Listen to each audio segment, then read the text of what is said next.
What's going on today, fellas? I figured it's about time I give you an update on our 2016 Civic here with the 1.5 turbo CVT transmission. Actually, I should probably soon give you an update on all the toys. We'll get that done eventually. I've been busy. So this thing has been just absolutely phenomenal. We're over 380,000 kilometers now. This car has never broke down, never left us on the side of the road, never had to be towed by a tow truck.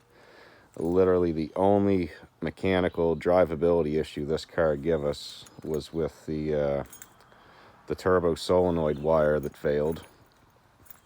So if you guys own one of these cars, I post a lot of random videos. If you just want to see Civic stuff, jump over to my playlist and check the playlist out for the 2016 Civic, and then you'll only be looking at those videos. So really haven't put very many parts in this thing for almost 400,000. We put one back brake caliper on it. I've done the wheel bearings twice now, but once was just basically a waste of time. Don't bother buying cheap wheel bearings for these cars. Either get them from Honda or, you know, buy the AC Delco Premium Golds for them. Basically, the biggest maintenance to this car over the 400,000 has just been brakes. When it was brand new, I think they lasted around 70,000. I've done them a few times now. I generally, you know, once the pads start getting down, the rotors start looking cruddy, we just throw another set on. I just did the front ones again, and when I did this front one, this caliper didn't want to push back. And we also notice when we're braking now at higher speeds, the car's, you know, jerking towards the center line. So we've got a new caliper ordered for the front, which literally is the second caliper I've put on this car in 380,000 kilometers. It needs another wheel bearing because, like I said, we put cheap wheel bearings in the first time. The one failed basically in 6 months. Now the other one's failed, so I got to get another good one in the front of it. The new back shocks that we went with for the car seem to be working great. Probably my biggest upsetting thing about this car at this point is whatever Honda has going on in the back of these cars, this thing still scallops and wears the inside of the back tires funny. I don't know, this one you might be able to see, but it's just been a constant issue the whole time we've had this car. Nobody seems to be able to straighten it out. I've had it aligned at the same places that I got to align my BMWs, and it just doesn't seem like you can get this out of this without buying aftermarket parts. You know, car's now 8 years old, so we've got some nasty little rust spots here in our wheel well. And when we bought this car, we paid Honda to undercoat it. They told us if they undercoated it when we bought it new, the car would have a 10-year paint warranty. They want to do absolutely nothing for us about this rust because of the kilometers on the car, even though the salesman stated to us. Now, he probably just lied to sell the car, but like I told her, if we would have known this was how Honda was going to play the game, I would have just undercoated the car myself, and then this probably never would have happened.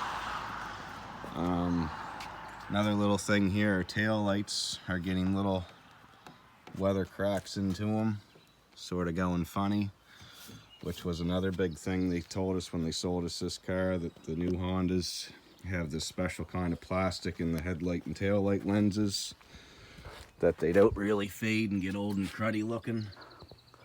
Now, this hasn't been washed in a while, but the headlight lenses definitely don't look like brand new anymore, even when they are cleaned up. So they are showing their age and whatnot. But I want to show you guys something else here. We lost heat in this car in the wintertime, and it was down in Prestone. So I filled it up with new Prestone. topped it up, and the heat came back.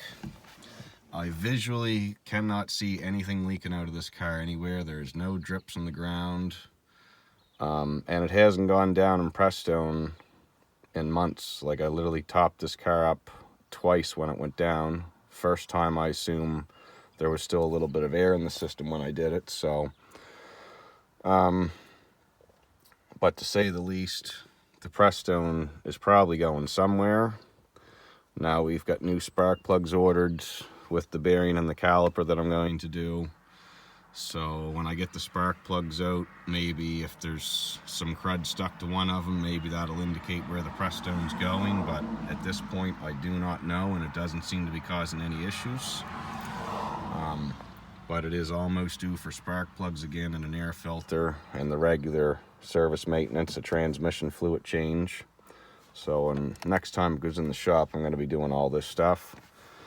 But when we start the car up, she's been saying she hears like a waterfall noise coming out of the dash. So I'm going to turn it on here and just see if you guys are able to hear it.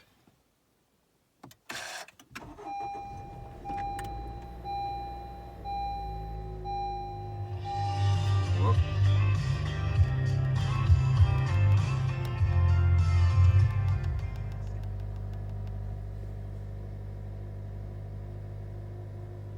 Now, of course, I do hear it now.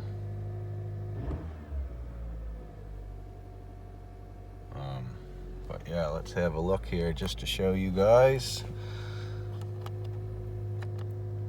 382,064 kilometers. And I don't hear the waterfall noise this morning.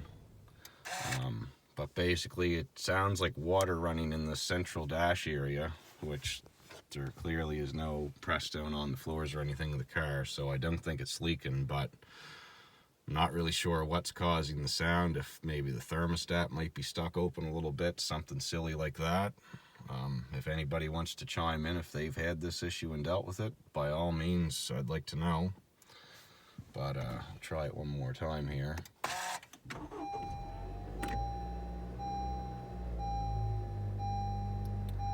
She's also told me that sometimes when she's sitting at lights idling, when she first goes to take off, you can hear this waterfall noise as well. So it may just be something with these cars. It could be totally normal, but anyway, yeah, I really got not a whole lot more to say about this thing. It's been a great car, super reliable, still in pretty good shape, still drives just like the day we bought it. The steering wheel is nice and tight, there's no shakes in it. So it's hard to get that out of a vehicle with 400,000 kilometers. And of course I had to drill this door because this water seal leaked. I mentioned that in my other videos, but that has no longer been an issue because the water's able to drain out. So it's literally pretty well the only thing new from the last video is we need another bearing, we need a front caliper, and we've got a few spots starting to show the old cancer rust. So if you guys own one of these, I try to help everybody out with the problems we have. That way when you have the problem, you can figure it out easier. So I appreciate if you watched. Please subscribe and have a great day.